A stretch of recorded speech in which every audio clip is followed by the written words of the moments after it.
할렐루야. 우리 목마른 사슴 다 같이 하나님께 찬양하시겠습니다.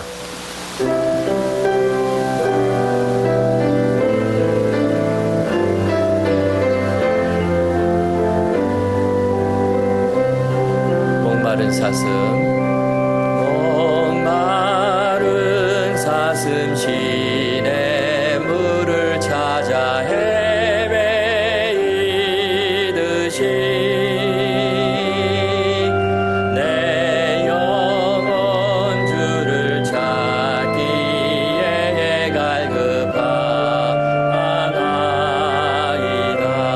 주님만이 나의 힘, 주님만이 나의 힘, 나의 방패, 나의 참소망, 나의 몸 정성 다 바쳐서 주님 경배합니다.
금보다 귀한 나의 주님 내게 만족 주신 주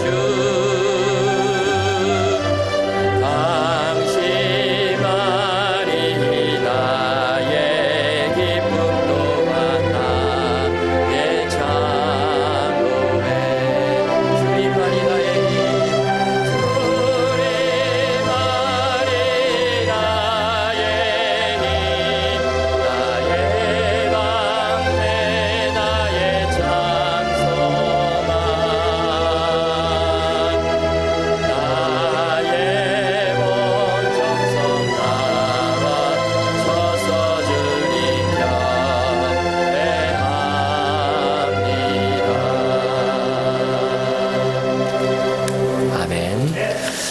오늘 우리 각 가정에서 온라인으로 예배를 드리는 여러분 모두를 우리 예수 그리스도의 이름으로 환영합니다.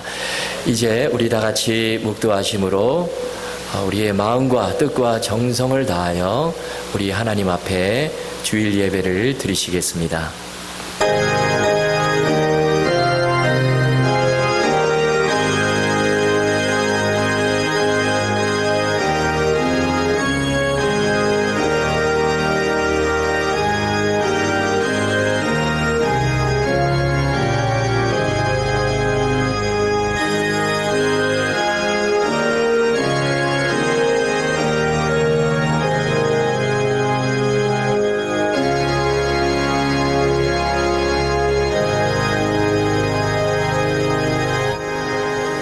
것들을 의지하지 말며 도울 힘이 없는 인생도 의지하지 말지니 그 호흡이 끊어지면 흙으로 돌아가서 당일에 그 도모가 소멸하리로다. 야곱의 하나님으로 자기의 도움을 삼으며 여호와 자기 하나님에게 그 소망을 두는 자는 복이 있도다. 하나님은 영이시니 예비하는 자가 영과 진리로 예비할지니라. 아멘.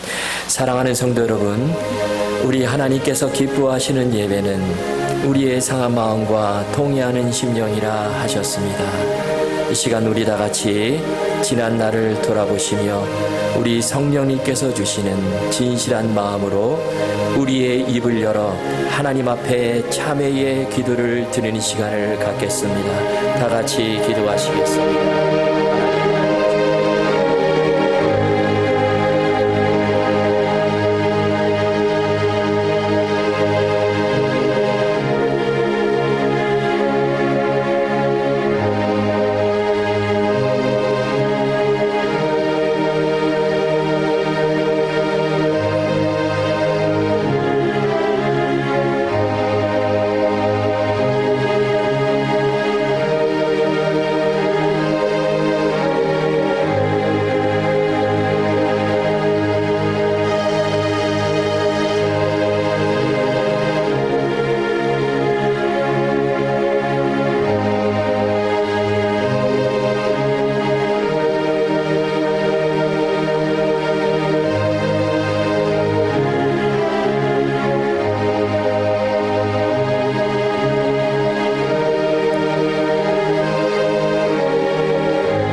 만일 우리가 우리 죄를 자백하면 그는 미쁘시고 의로우사 우리 죄를 사하시며 우리를 모든 불의에서 깨끗하게 하실 것이요. 사랑의 하나님 아버지, 이 놀라운 용서의 은총을 우리에게 허락해 주신 것을 감사드립니다. 이제는 우리가 법 아래 있지 아니하고 은혜 아래 있기 때문에 더 이상 죄가 우리를 주관치 못할 것을 믿습니다. 이 시간 우리 모두를 다시 한번 성령의 능력으로 강건케 해주시고 충만케 하여 주시옵소서. 예수님의 이름으로 기도하옵나이다. 아멘.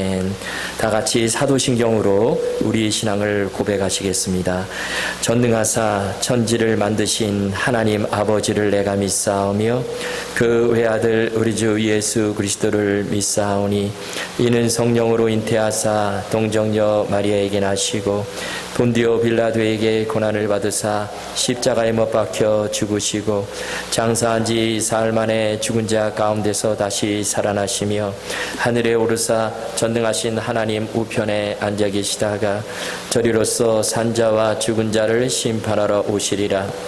성령을 믿사오며 거룩한 공예와 성도가 서로 교통하는 것과 죄를 사하여 주시는 것과 몸이 다시 사는 것과 영원히 사는 것을 믿사옵나이다. 아멘. 새 찬송가 292장, 통일 찬송가 415장 우리 다 같이 찬송하시겠습니다.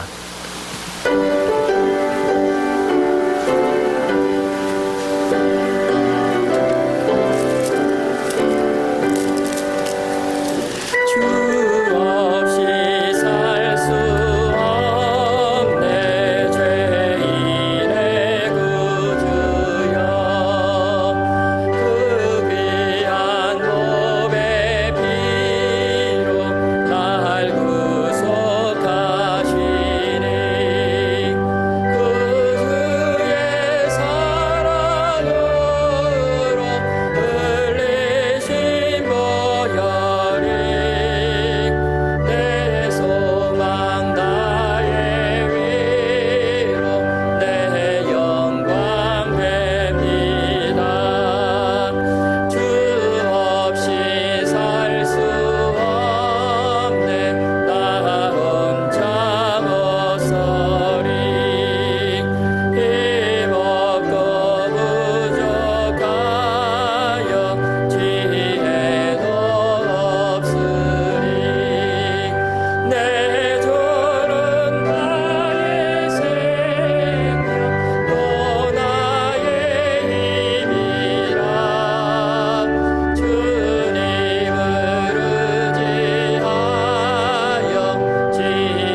우리를 위해서 김상덕 집사님 기도해 주시겠습니다.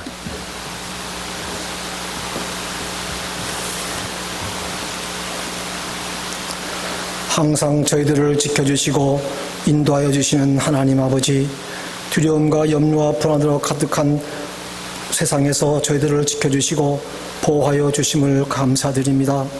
1분 1초라도 주님의 도우심이 없이는 살아갈 수 없는 저희들이기에 오늘도 따뜻한 주님의 품에 안기기 위해 주님께 예배드립니다. 주님의 넓으신 사랑의 마음으로 품어주시고 맞이하여 주시옵소서. 사랑하시는 주님, 지난 한 주간도 일상에 쫓겨 분주하게 살았습니다. 세상에 매여 하나님 말씀을 묵상하거나 주님을 더 깊이 생각하지 못했습니다. 바쁘고 급하다는 핑계로 기도하지 않으면서 말과 행동만이 앞섰습니다. 저희들의 불의함을 회개하오니 용서하여 주시고 죄로 오염된 마음과 생각을 오늘 말씀으로 깨끗하게 씻어 주시옵소서. 오늘 저희들이 세상의 죄로 얼룩진 더럽혀진 심령과 코로나 바이러스와 폭력 시위 사태로 인해 근심과 불안한 마음의 짐을 지고 주님 앞에 나왔습니다. 이 시간 성령 안에서 기도하고 찬양하며 말씀 들을 때에 저희들을 빛과 생명으로 인도하여 주시고 세상의 죄로 오염된 마음을 치료하여 주시며 두려움과 공포와 불안으로 가득한 마음을 없애주시고 평강으로 바꾸어 주시옵소서. 이러한 어려움이 있을지라도 절망하며 희망을 잃지 않게 해주시고 이 시련과 어려움을 통해 주의 자녀를 연단하시는 하나님의 놀라우신 사랑을 늘 기억하고 눈을 들어 하나님을 바라보게 하여 주시옵소서. 지금은 저희들이 주님의 은혜를 사모하며 샘을 필요할 때가 아닙니다. 오직 여호와를 앙망하는 자는 샘을 주신다고 약속하셨사오니 주님을 앙망하는 연약한 저희들에게 샘과 믿음을 주시옵소서. 그리하여 주님께서 주신 믿음을 가지고 온전히 힘있게 살게 해주시고 십자가에서 승리하신 주님만을 의지하며 믿음을 굳게 지키고 강건한 삶으로 승리하며 살게 해주시옵소서. 주님의 몸된 교회를 위해서 기도드리기를 원합니다. 저희 교회는 항상 말씀이 살아있고 은혜와 사랑이 충만한 교회가 되기를 원합니다. 주님의 사랑과 평강이 항상 느낄 수 있는 은혜의 재단이 되게 해주시고 세상을 이길 힘과 능력을 공급받을 수 있는 축복의 전이 되게 해주시옵소서. 무엇보다도 주님의 도우심 아래 왕성해지는 은혜 있는 교회가 되게 해주시고 영혼 구원의 사역 또한 잘 감당할 수 있는 교회가 되게 해주시옵소서. 사랑하시는 주님, 저희 교회에 지금 육신의 질병과 수술을 받고 병상을 의지하고 있는 성도들이 있습니다. 주님의 도우심을 간절히 바라는 저들을 불쌍히 여겨 주시옵소서. 병상 중에 어려운 가운데서도 피할 길을 내시고 항상 새로운 길을 열어주시며 늘 도와주시고 보호하시는 주님을 만나 새로운 회복함을 얻어서 주님께서 주시는 평안과 기쁨과 자유함을 마음껏 누릴 수 있게 하여 주시옵소서. 오늘도 하늘의 백성들에게 은혜를 주시기 위하여 말씀을 전하시는 목사님을 붙들어 주시옵소서. 그 입술을 성령께서 주관하여 주시고 주님께로부터 받은 말씀을 담대히 선포하게 하여 주시옵소서. 그 말씀을 통해 침체된 저희들의 영혼을 수생시켜 주시고 세상의 일로 상처받은 마음 치료하여 주시며 영적 풍요로움과 영적 기쁨으로 충만케 하여 주시옵소서. 오늘 이 예배 순서를 성령님께서 친히 주장하여 주셔서 온전히 주님께만 드리는 은혜의 예배가 되게 하여 주시옵소서.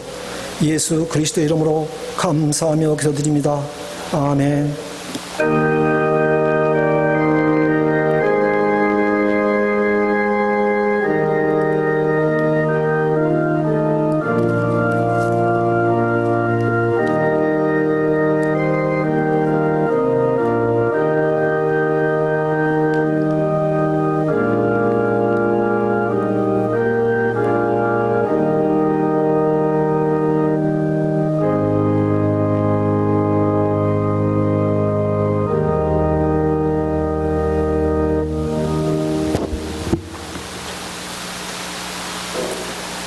시간 우리에게 주실 하나님의 말씀은 신약성경 사도행전 17장 16절에서 23절까지 말씀입니다. 제가 가진 신약성경 218면쯤에 있습니다. 사도행전 17장 16절에서 23절까지의 말씀을 제가 봉독해 드리겠습니다.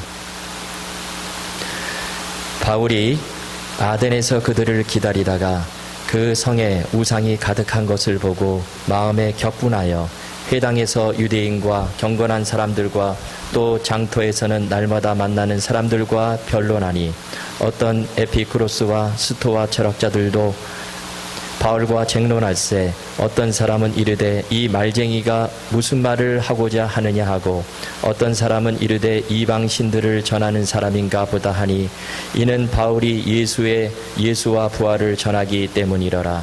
그를 붙들어 아레오바고로 가며 말하기를 내가 말하는 이 새로운 가르침이 무엇인지 우리가 알 수 있겠느냐. 내가 어떤 이상한 것을 우리 귀에 들려주니 그 무슨 뜻인지 알고자 하노라 하니 모든 아덴 사람과 거기서 나그네 된 외국인들이 가장 새로운 것을 말하고 듣는 것 이외에는 달리 시간을 쓰지 않음이더라.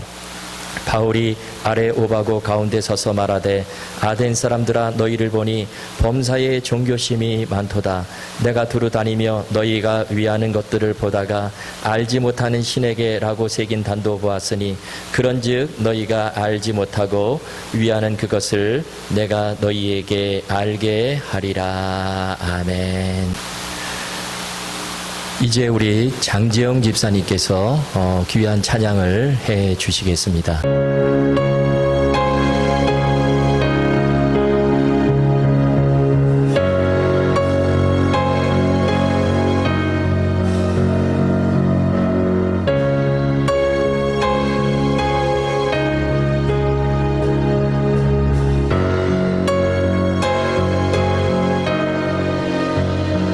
크신 하나님의 사랑 말로 다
할렐루야.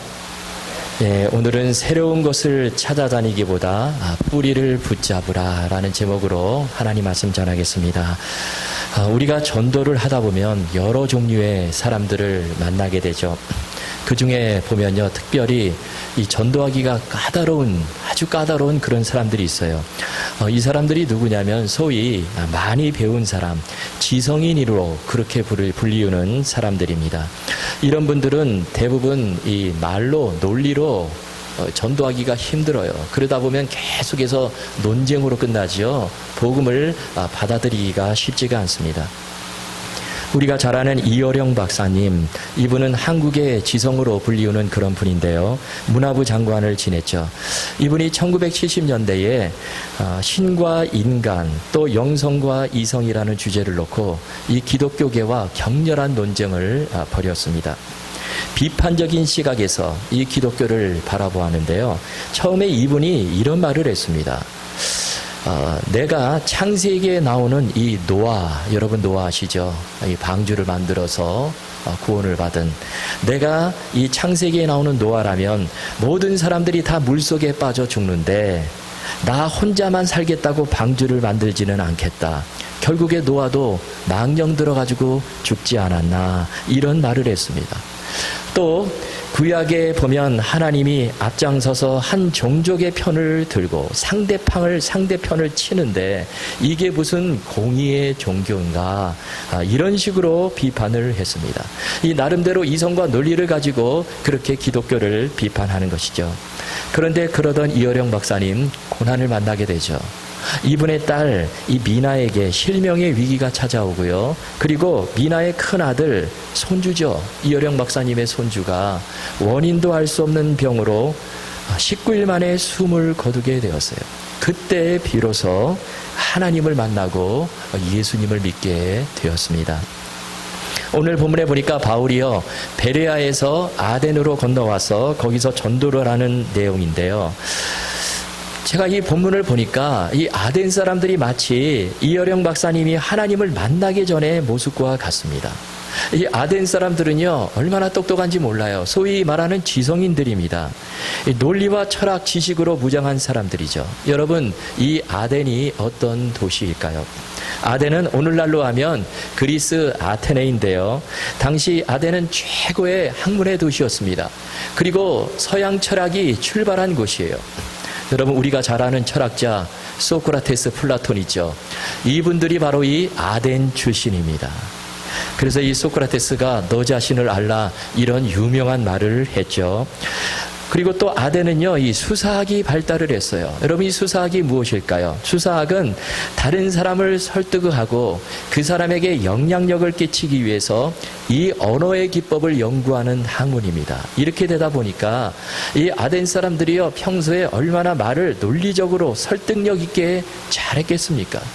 또 아덴에는 문학과 과학이 발달했어요. 그야말로 이 아덴은요, 최고의 학문의 도시입니다. 모든 지혜의 본고장이다, 그렇게 볼 수 있어요. 자, 그런데요, 오늘 본문에 보니까 역설적인 모습이 나오는데요. 그것이 뭐냐면 그렇게 학문과 지혜가 발달했던 아덴에 우상이 가득했다라는 것입니다. 그들은 소위 지성인이다, 그렇게 스스로 자부하는 사람들인데 그런 사람들이 많은 우상을 만들어 섬기는 거예요. 그래서 16절 말씀을 보십시오. 바울이 아덴에서 그들을 기다리다가 그 성에 우상이 가득한 것을 보고 마음에 격분하여, 그냥 우상이 아덴에 있는 것이 아닙니다. 그 성에, 아덴 성에 우상이 가득했다라는 것이죠. 아덴의 거리마다 우상의 신전과 조각상으로 넘쳐났습니다. 전하는 말에 의하면요, 우상이 얼마나 많은지 이 아덴에서 사람을 만나는 것보다 우상을 만드는 것이 더 쉬울 정도다, 그 정도였다는 것입니다. 여러분, 이 아덴이라는 명칭도 사실은 아테나 여신의 이름을 딴 것이죠. 이처럼 아덴은요, 우상으로 넘쳐나고 우상에게 바쳐진 그런 도시였어요. 그들은 많은 학문과 지식으로 무장한 사람들이었음에도 불구하고 아무짝에도 쓸데없는 우상의 형상을 만들어서 거기다가 자신의 인생을 맡기고 살았다는 것입니다. 참으로 아이러니하죠. 여러분, 무지한 인생이 누굴까요? 무지한 인생은 다른 것이 아니라 내가 아무리 똑똑하고 많은 학문과 철학으로 무장을 할지라도, 내가 말을 아무리 논리적으로 잘 할지라도 내 삶을 전혀 무가치한 존재에다가 내어 맡기게 되면 그것이 바로 무지한 사람이라는 것입니다. 그런데 이것은요, 아덴 사람들만이 아니에요. 로마 사람들도 마찬가지였습니다. 여러분, 로마가 어떤 나라입니까? 고대 로마 세계 최강국이죠. 스스로 문명국가다 그렇게 자부했던 나라입니다. 모든 길은 로마로 통한다, 그 정도로 문명과 법이 발달했던 그런 나라예요. 그런데 이 로마 사람들이요, 중요한 일을 결정할 때 어떻게 했냐면 이 양의 내장을 들여다보고 결정을 하고요, 또 새가 날아다니는 것을 보고 중요한 일을 결정했다라는 것입니다. 또 영웅전을 쓴 플루타르크라는 사람, 여러분 아시죠? 이 플루타르크 유명한 분인데요, 이 사람은 인간의 영혼이 달에서 와서 결국 달로 간다 그렇게 생각을 했어요. 그래서 이 사람이 날마다 달만 쳐다보고 그렇게 살았다는 것입니다. 그들은 한마디로 말하면 똑똑하고 문명인 지성인으로 그렇게 보이지만, 그러나 그들의 실제의 삶은 참으로 무지한 삶을 산 것입니다. 자, 왜 이렇게 되었을까요? 그것은 한마디로 말하면 참 진리를 모르기 때문에 그렇죠. 다시 말씀드리면 살아계신 하나님을 모르기 때문에 그렇습니다. 모든 지혜와 진리의 근본이 되시는 하나님을 모르기 때문에 그런 것이죠. 그래서 오늘 본문이 우리에게 주시는 첫 번째 메시지가 이것입니다. 아무리 세상에 많은 지식으로 무장을 해도 하나님을 모르면 어리석은 자, 무지한 인생이 될 수밖에 없다라는 거예요. 이거는 누구에게나 다 해당이 되는 말씀입니다. 여러분, 무지한 자, 많이 못 배웠다, 그게 무지한 자가 아니라는 것입니다. 내가 가방끈이 짧다, 그게 무지한 자가 아니라는 거예요. 누구든지 하나님을 모르게 되면, 하나님께 내 인생을 맡기지 못하게 되면 다 어리석고 무지한 자가 된다라는 것이죠. 18세기 계몽주의를 대표하는 이 볼테르라는 분이 있는데요, 이분은 철학자이고 작가고 위대한 인문주의자였습니다. 그런데 이 볼테르가 말하기를요, 기독교란 안방 부녀자나 양복 수송공이 믿기에 딱 좋은 것이지 지혜로운 사람이 믿을 것은 못 된다, 그렇게 말을 했어요. 그런데 그런 볼테르가 이제 죽음이 찾아오게 되자 어떻게 변하냐면요, 담당 의사에게 이런 말을 했다고 합니다. 나는 지금 하나님과 사람으로부터 버림을 받았습니다. 내게 6개월만 생명을 더 연장시켜 준다면 내가 가진 것 중에 절반을 내가 당신에게 주겠습니다. 그리고 기꺼이 나는 지옥으로 가겠습니다. 그런 말을 했다라는 거예요. 죽음 앞에 벌벌 떠는 이 볼테르의 모습 참으로 비참하죠. 젊었을 때는 그토록 기독교를 비판했는데, 그토록 지성인으로 자처하고 의기양양했는데, 죽음 앞에 서게 되자 아무것도 할 수 없는, 내가 어떻게 해서든지 조금 더 살아보려고 하는, 그렇게 발버둥치는 그런 모습을 보게 되죠.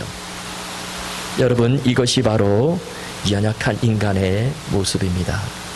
자, 이렇게 본다면요, 우리가 지금 이렇게 이 자리에서 하나님을 알고 하나님을 믿고 하나님께 예배한다는 것이 얼마나 다행이고 행복한 일인지 모르죠. 여러분, 하나님을 믿는 자들은요, 하늘의 비밀을 아는 자들입니다. 이 세상의 지혜, 지식이 부족해도요, 사실은 하나님 볼 때, 이 믿음 안에서 볼 때는 가장 지혜로운 사람들입니다. 왜 그렇죠? 하나님께서 지혜의 근본이 되시기 때문에 그래요. 그래서 잠언 9장 10절에 보면 이렇게 말씀합니다. 여호와를 경외하는 것이 지혜의 근본이요, 거룩하신 자를 아는 것이 명철이니라. 여러분, 참 지혜와 명철은 바로 하나님께로부터 온다는 것입니다. 하나님께서 주신다는 거예요. 여러분, 이 말씀 붙잡으시고요, 우리가 사시면서 이 세상에 화려하고 좋은 것들, 그런 것에 내 인생을 맡기며 사는 것이 아니라 오직 살아계신 하나님, 모든 지혜의 근본이 되시는 그 하나님을 경외하시고 그 하나님께 내 인생을 맡기며 사시는 우리 모두가 되실 수 있기를 주님의 이름으로 축원합니다. 또 한 가지 본문이 주시는 메시지는요.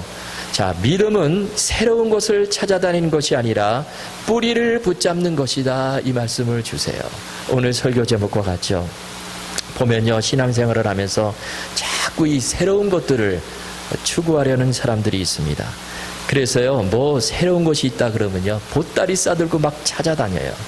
여러분, 그런데 새로운 것을 찾아다니는 것이 믿음이 아니라 오히려 뿌리를 굳건하게 하고 뿌리를 붙드는 것이 믿음이다. 그렇게 볼 수 있습니다. 자, 21절 말씀 보십시오. 모든 아덴 사람과 거기서 나그네 된 외국인들이 가장 새로운 것을 말하고 듣는 것 이외에는 달리 시간을 쓰지 않음이더라. 여기 보니까 아덴 사람들이 어떻게 살아가고 있습니까? 이 사람들은요, 가장 새로운 것을 말하고 듣는 것에 관심이 많았어요.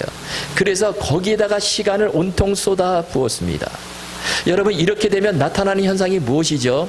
새로운 것을 발견하게 되면 막 그냥 우르르 몰려가요. 그러다가 조금 지나면 금방 실증을 느낍니다. 옆에서 더 새로운 것이 나왔다 그러면 또 거기로 몰려가죠. 이렇게 되면 뭐 그냥 바람에 그냥 왔다 갔다 하는 그런 삶을 살 수밖에 없죠. 그래서요, 예를 들면 어떤 새로운 철학이 일어나면 그것을 받아들이다가 또 여기서 새로운 철학이 일어나면 기존에 붙잡았던 철학 버리고 또 새로운 철학 붙잡습니다. 그래서 아덴에는요, 늘 새로운 철학과 신화가 등장을 했다는 거예요. 오늘 19절에 보면요, 그러한 아덴 사람들의 모습이 나오는데요. 19절 말씀 보십시오. 그를 붙들어 아레오바고로 가며 말하기를 내가 말하는 이 새로운 가르침이 무엇인지 우리가 알 수 있겠느냐. 지금 이 아덴 사람들이요, 지금 바울을 아레오바고 언덕에 붙들어 세웁니다. 여기 아레오바고는 언덕인데 어떤 언덕이냐면 바위로 된 높고 평평한 언덕입니다. 근데 보통 이 아레오바고 언덕에서는요, 죄인들을 재판하는 그런 것이 열렸어요. 죄인들을 재판하는 그런 곳이었습니다. 그래서 이 철학자 소크라테스도요, 이 언덕에서 재판을 받았다. 그렇게 전해 내려오는데요. 그런데 본문에서 이 바울을 아레오바고 언덕으로 데리고 간 것은 바울을 재판하기 위해서가 아니라 바울에게 어떤 새로운 것을 듣기 위해서, 그래서 아덴 사람들이 지금 몰려간 것입니다. 지금 바울로부터 뭐 새로운 것을 얻을까? 복음을 듣기보다는 지금 바울이 좀 희한한 말, 생전 처음 듣는 말을 하니까, 뭐 예수님이 부활하셨고 하나님이 살아계시고 뭐 이런 말을 하니까 그 새로운 것을 더 듣기 위해서 지금 바울을 아레오바고 언덕에 세우게 된 것이죠. 여러분, 우리가 살면서 물론 새로운 것을 찾아다니는 거, 이것이 장점이 될 수도 있고 단점이 될 수도 있습니다. 그런데 신앙생활에 있어서는 단점이 될 가능성이 아주 높아 보입니다. 만약에 새로운 것이 좋다, 그래서 그런 것만 찾아다닌다면 복음을 듣잖아요. 그럼 복음도 또 금방 실증을 느끼고 옆에서 또 더 새로운 것이 나오게 되면 복음을 버리고 또 그리로 쫓아가게 될 것입니다. 지금 아덴 사람들이 바로 그렇게 살아가는 거예요. 그 사람들은 계속해서 새로운 것, 더 새로운 철학, 새로운 학문, 새로운 사상을 쫓아다니는 것입니다. 이렇게 되면 복음을 들었어도 더 새로운 것, 그런 것들이 나오게 되면 그냥 거기에 따라가게 되는 것이죠.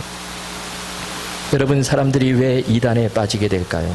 여러 가지 이유가 있겠지만 그 중에 하나는 사람들이 새롭고 자극적인 것을 좋아하는 심리가 있기 때문에 그렇습니다. 뭐 새로운 것이 있다 그러면 귀가 쏠깃해가지고요, 가게 되는 것이죠. 그래서 이단들의 가르침을 보면요, 참 조심해야 될 것이 새로워 보이는 가르침이 있어요. 기존에 우리가 수없이 듣던 그런 것을 변형해가지고 새롭게 가르칩니다. 근데 거기 빠져들게 되는 것이죠. 요즘 신천지가 있죠, 여러분. 신천지 이단. 여기 많은 사람들이 지금 거기에 빠져서 지금 그렇게 살아가고 있는데요. 신천지 말 그대로 풀이하면 새로운 하늘과 땅이에요. 근데 이것은 사실 요한계시록에 나오는 새하늘과 새 땅에서 나온 말입니다. 그런데 그것을 줄여가지고 신천지, 그러니까 야 새로운 세상이 온대. 그러니까 또 사람들이 쏠깃해가지고요, 우리 새 것을 찾아가자, 우리 한번 이 땅에서 새로운 세상을 한번 만들어 살아가 보자. 그러니까 거기 막 빠져드는 거예요. 그리고 그들이 가르치는 것도 새로워 보입니다.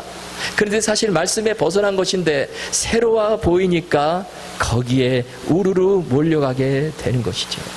그런데 여러분, 새로운 것이 심각한 문제가 된다는 것입니다.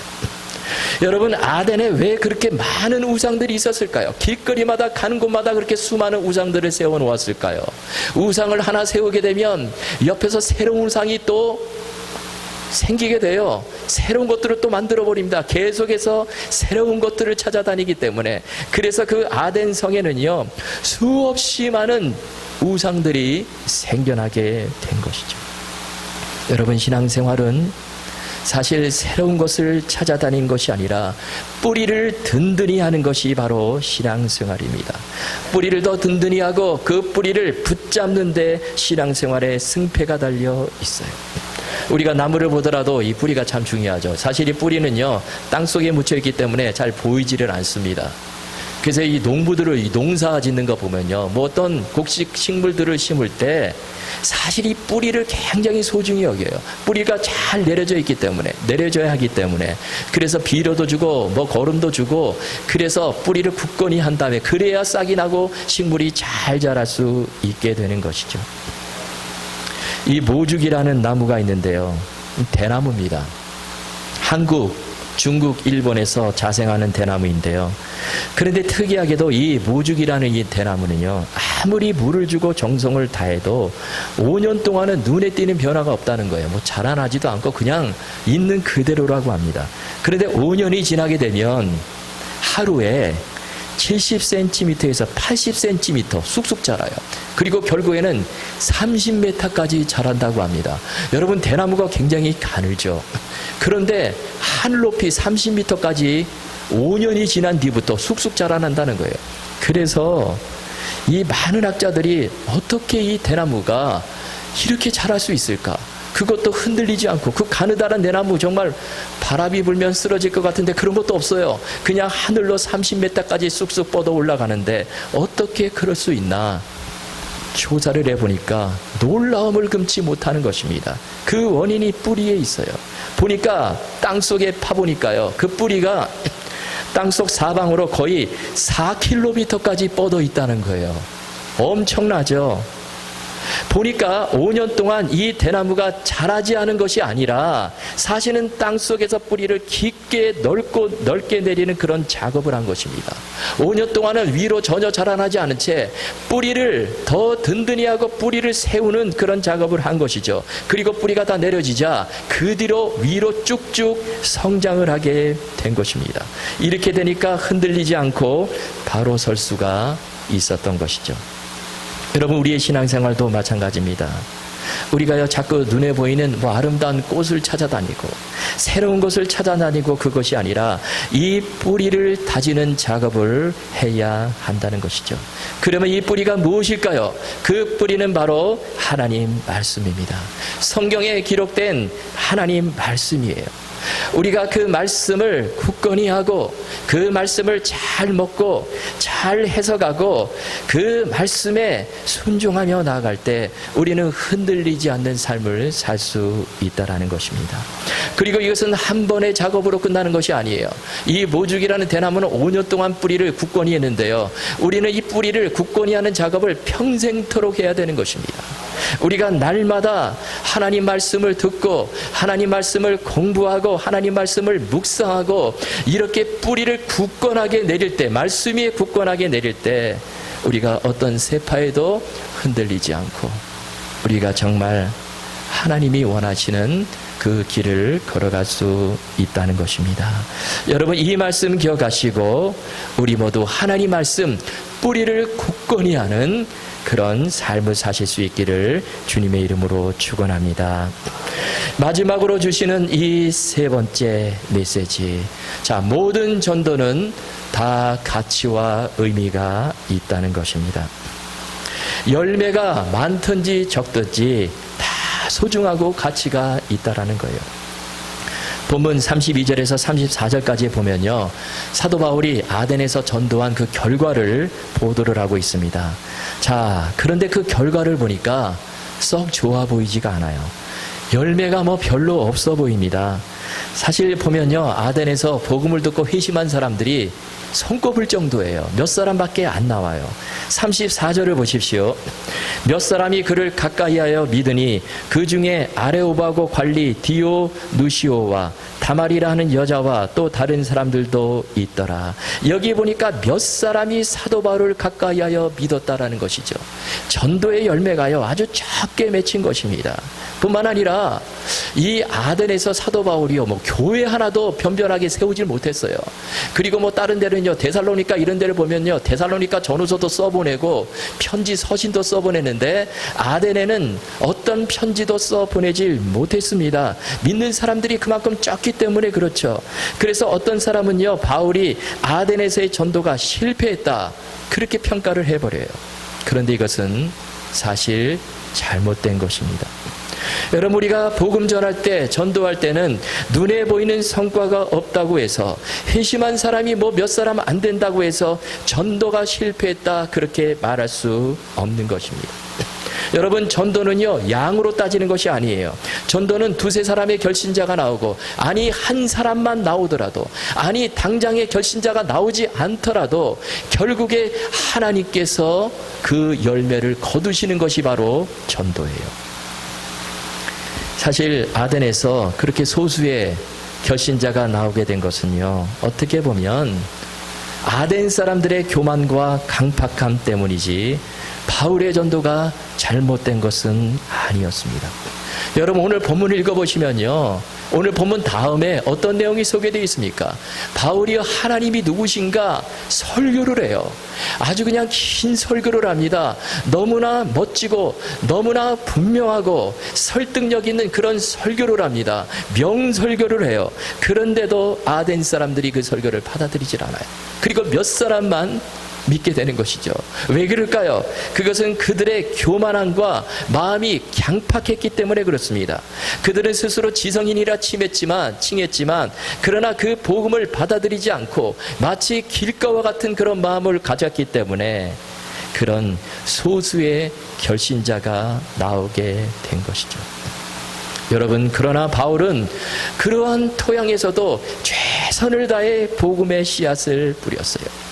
데살로니가에서도 그렇듯이, 베레아에서도 그랬듯이, 아덴에서도 바울은 계속해서 복음의 씨앗을 뿌렸습니다. 그래서 여러분, 전도는요, 결과보다도 과정이 더 중요한 것이죠. 여러분, 우리는 복음의 씨를 뿌리는 자들에 불과합니다. 그 열매는 하나님께서 맺게 주시는 것이죠. 우리가 복음의 씨앗을 뿌려놓고 얼마나 많은 열매를 맺을까, 그거 우리가 걱정할 게 아니라는 것입니다. 우리가 거기에 집착하고 그것을 계산하고 다른 사람들은 왜 이렇게 전도 열매를 못 맺었나 비난하고 그럴 필요는 없다는 거예요. 우리는 그저 최선을 다해서 삶 속에서 복음의 씨앗을 뿌리는 것입니다. 그래서 고린도전서 3장 6절 7절에 보면 이런 말씀이 있죠. 나는 심었고 아볼로는 물을 주었으되 오직 하나님께서 자라나게 하셨나니 그런즉 심는 이나 물 주는 이는 아무것도 아니로되 오직 자라나게 하시는 이는 하나님뿐이니라. 여러분, 그래서 우리에게 필요한 것이 무엇일까요? 그것은 좀 긴 안목을 갖는 것입니다. 전도의 긴 안목을 갖는 거예요. 미국의 레이크우드 처치에서 목회하시는 조엘 오스틴 목사님, 유명한 분이죠. 이분이 긍정의 힘이란 또 이 책도 썼는데요. 이분이 예전에 이런 말을 했습니다. 하나님이 끝났다고 하기 전까지는 끝난 것이 아니다. 저는 그 말씀을 참 좋아해요. 여러분, 하나님께서 끝났다고 하시기 전까지는 절대로 끝난 것이 아니라는 것입니다. 결말을 내가 미리 맺어놓고 낙심할 필요가 없다는 거예요. 전도도 그렇습니다. 우리 하나님께서 열매를 거두실 때까지 우리는 기다려야 하는 것이죠. 지금 내가 그렇게 열심히 전도했는데 열매가 거의 없다? 낙심할 필요 없다는 것입니다.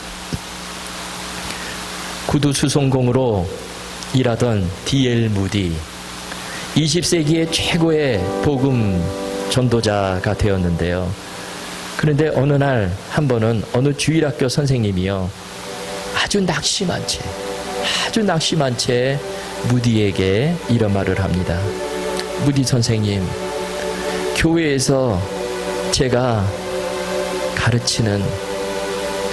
내가 가르치는 그 반의 학생은 겨우 꼬마아이 하나뿐입니다.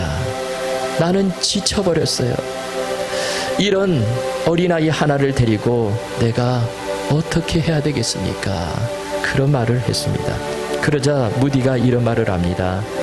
당신 반에 있는 그 한 어린아이가 나중에 존 낙스가 될지, 조나단 에드워드가 될지, 조지 휘필드가 될지, 아니면 요한 웨슬리가 될지 모르지 않습니까? 이 지금 무디가 언급한 이 사람들은요, 다 신앙의 거장들이죠. 이때 그 교사는 무디 선생님의 말에 힘을 얻어서 그 하나밖에 없는 어린아이를 열심히 성경을 가르쳤다는 것입니다. 여러분, 그렇습니다. 내가 전도하는 그 한 사람이 중요한 거예요. 또 그 과정이 중요한 것입니다. 지금 바울이요, 아덴에서 열심히 전도하고 얻은 결신자, 비록 소수지만 그러나 당시에 우상이 가득하고 인본주의의 본거지라고 할 수 있는 그 아덴에서 얻은 그 소수의 몇몇 안 되는 그 회신자들은 너무나 귀한 거예요. 오히려 다른 지역에서 정말 풍성하게 전도의 열매가 맺은 그 사람들 못지않게 중요한 귀한 전도의 열매였다는 것입니다. 여러분, 중요한 것은 우리가 복음 전하는 일에 최선을 다하는 것입니다. 그러면 우리 하나님께서 열매를 거두실 것입니다. 제가 생각할 때 사도 바울 참 대단해요. 어떤 상황 속에서도 낙심하지 않습니다. 고난을 당해도, 힘들어 지쳐도, 열매가 없어 보여도 낙심하지 않아요. 오뚜기처럼 계속해서 일어납니다. 하나님만 바라봐요. 예수 그리스도만 바라보고 나아갑니다. 이것이 바로 우리 그리스도인의 삶이 아닌가 생각해 보게 되죠. 여러분, 오늘 주신 이 말씀 기억하시고요, 그저 우리 살아계신 하나님 바라보시고 우리가 말씀에 깊게 뿌리 내리시고 복음의 씨앗을 뿌리며 그렇게 살아가시는, 그렇게 주님 전하며 살아가시는 귀한 축복의 인생 다 되실 수 있기를 예수 그리스도의 이름으로 축원합니다. 이 시간 우리 기도하시겠습니다. 하나님 아버지, 감사합니다. 오늘 주신 말씀, 참으로 가치 있는 인생이 무엇인가, 참으로 지혜로운 인생이 무엇인가, 그것을 알려주셨습니다. 그것은 살아계신 하나님을 알고 그 하나님께 내 인생을 전폭적으로 맡기는 사람이다. 그 말씀을 주셨습니다. 하나님 아버지, 우리가 이 말씀 마음에 새기고 우리가 모든 것 다 하나님께 맡기고, 특별히 신앙생활하면서 너무 새로운 것만 쫓아다니는 것이 아니라 우리가 이 말씀 위에 굳건하게 뿌리를 내리고, 또한 우리가 어떤 상황 속에서도 낙심하지 않고 하나님 바라보며 계속해서 복음의 씨앗을 뿌려나가는 우리 모두가 되도록 주님 도와주시옵소서. 정말 이 위대한 이 믿음의 길을 다 걷도록 우리 모두를 지켜주시옵소서. 감사드리며 예수님의 이름으로 기도하옵나이다. 아멘. 우리 찬송가, 새 찬송가 546장, 통일 찬송가 399장 다 같이 찬송하시겠습니다.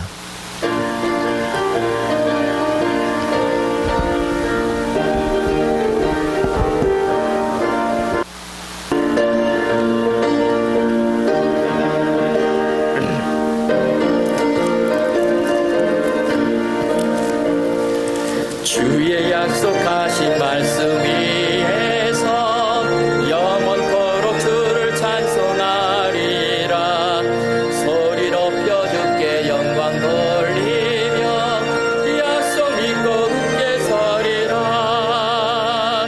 굳게 서리, 영원하신 말씀 위에 굳게 서리.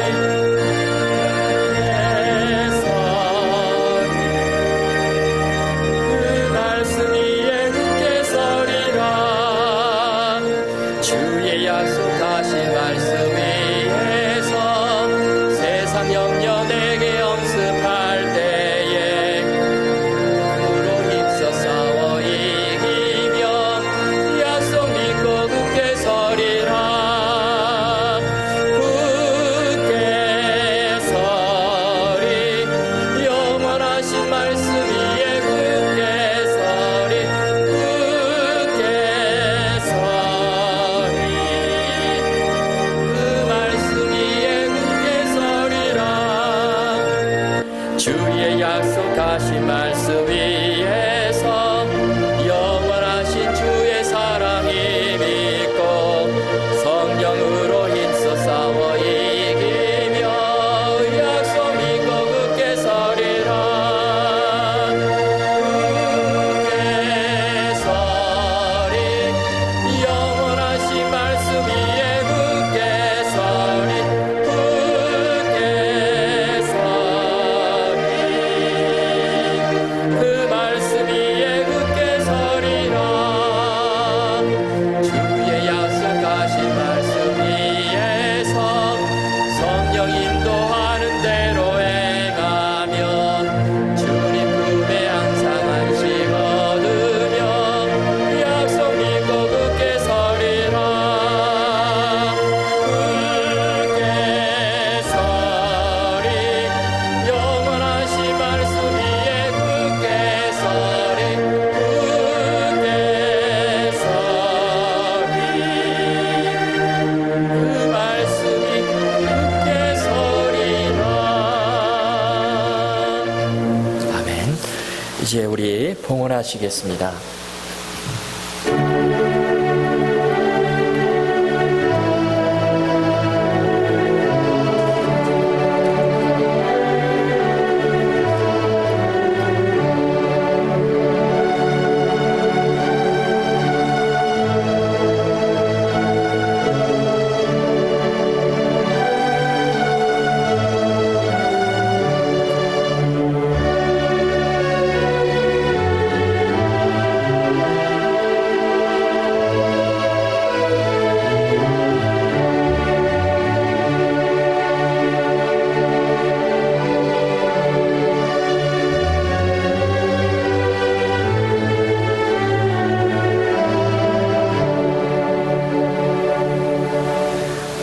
하나님 감사합니다. 우리가 혼란하고 복잡한 이 세상 살아가지만 그러나 그러한 가운데서도 우리 하나님께서 날마다 우리를 붙들어 주시고 하나님 말씀 들려주시고 그 말씀 위에 서서 우리가 흔들리지 않고 하나님 바라보며 하나님께 내 인생을 전폭적으로 맡기며 그렇게 살도록 우리를 인도해 주시니 참으로 감사를 드립니다.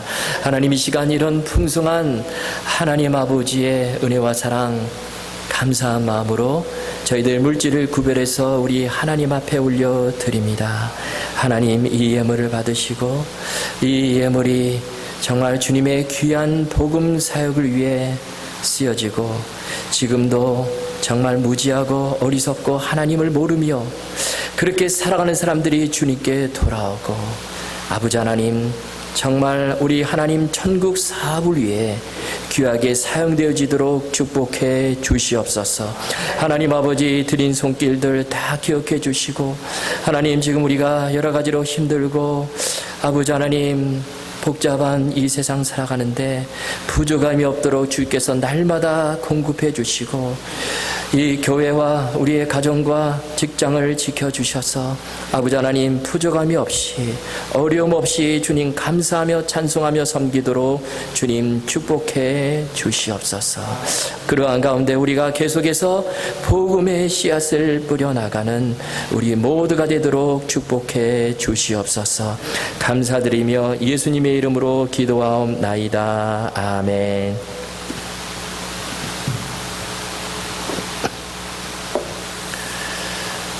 네, 오늘 우리 각 가정에서 온라인으로 예배를 드리시는 이 미지원광교회 성도님 여러분들을 모두를 다시 한번 예수 그리스도의 이름으로 환영합니다.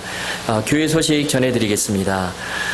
주일 예배는 교회 홈페이지나 카톡으로 보내드린 동영상을 통해 기존의 예배 시간에 따라 각 가정에서 드리실 수 있기를 바랍니다. 여러분 교회에서 드리는 것과 똑같은 그런 몸과 마음으로 그렇게 드리실 수 있기를 바라고요.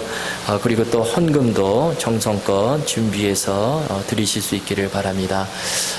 지금 캘리포니아 주 정부 또 가이드라인에 따라서 또 여러 교회들과 이렇게 또 연합 또 이렇게 사정을 이렇게 또 살펴가면서 지금 교회 열 준비를 하고 있습니다. 여러분 위에서 기도해 주시고요. 우리가 정말 안전하게 하나님께 은혜의 예배 정말 드릴 수 있도록 여러분 계속해서 기도해 주시면 감사하겠습니다. 매주 화요일부터 토요일까지 목사님의 새벽 말씀 묵상 음성 파일을 카톡으로 보내드리고 있습니다. 여러분 하루를 말씀과 기도로 시작하셔서 늘 승리하실 수 있기를 바랍니다. 그리고 구역별 카톡방에서 여러분 안부도 나누어 주시고 또 성도 간의 교제를 나누어 주시면 감사하겠습니다. 그리고 우리 장지영 집사님께서 마스크 300장을 교회에 기증해 주셨습니다. 감사를 드립니다. 코로나 바이러스 사태로 캘리포니아 주 정부 방침에 따라서 성가대 모임을 가질 수 없게 되었습니다. 내년에 백신이 나올 때까지 우리 샬롬 성가대 모임을 갖기가 힘들어졌는데요. 사실상 그래서 그동안 성가대 지휘자로 수고해 주셨던 황현정 권사님께서 사임하게 되었습니다. 그리고 우리 다음 기도 제목을 위해서 여러분 계속해서 기도해 주시기 바랍니다. 주보를 통해서 여러분 기도 제목 확인해 주시고요. 계속해서 기도해 주시면 감사하겠습니다. 그리고 우리 교우동정란에 우리 최영국 원사님 지난 주간에 퇴원하셔서 집으로 오셨습니다. 이제 댁에서 계속해서 치료를 받게 되겠는데요. 여러분 우리 최영국 원사님 잘 주님 은혜 가운데 건강이 회복되도록 여러분 집중적으로 기도해 주시고요. 그리고 우리 최정철 장로님 또 옆에서 간호하시고 또 수고하시고 우리 최정철 장로님도 간 수술 받으셨는데 건강하시도록 여러분 위해서 기도해 주시면 감사하겠습니다. 그리고 우리 최남희 집사님 대장암 치료 중에 있습니다. 특별히 6월 달에 이제 수술을 받는데요. 여러분 수술 정말 하나님 은혜 가운데 잘 받으셔서 다 회복이 되도록 위해서 기도해 주시기 바랍니다. 그리고 지영환 집사님도 좀 많이 좋아지셨다고 합니다. 여러분 계속해서 기도해 주시고요. 폐에 물이 차지 않도록 또 지금 투석 받으시면서 그렇게 지내시는데 정말 건강하게 잘 지내시도록 위해서 기도해 주시기 바랍니다. 이제 우리 파송 찬송 부르시겠습니다.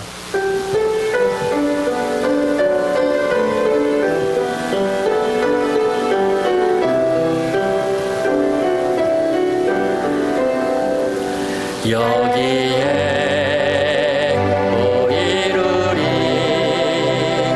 주의 은총 받은 자여라 주께서 이 자리에 함께 계심을 아노라 언제나 주님만을 찬양하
이제는 우리를 죄 가운데서 구원해 주시기 위해 십자가에 달려 돌아가시고 부활 승천하시고 지금도 우리의 길과 진리와 생명이 되시는 우리 주 예수 그리스도의 크신 은혜와 우리 하나님 아버지의 말로 다 할 수 없는 그 풍성하신 사랑하심과 성령님의 교통하시고 치료해 주시는 역사가 우리의 모든 인생을 살아계신 하나님께 맡기고 말씀에 깊게 뿌리를 내리고 그러한 가운데 복음의 씨앗, 복음을 전하는 일에 최선을 다하며 그렇게 끝까지 하나님 바라보고 믿음의 길을 걸어가기로 다짐하는 이 자리에 함께한 하나님의 귀한 자녀들과 또 각 가정에서 온라인으로 예배를 드리는 주님의 모든 귀한 자녀들 그리고 선교사님들 위해 이제로부터 영원토록 항상 함께 하시옵기를 간절히 축원하옵나이다. 아멘.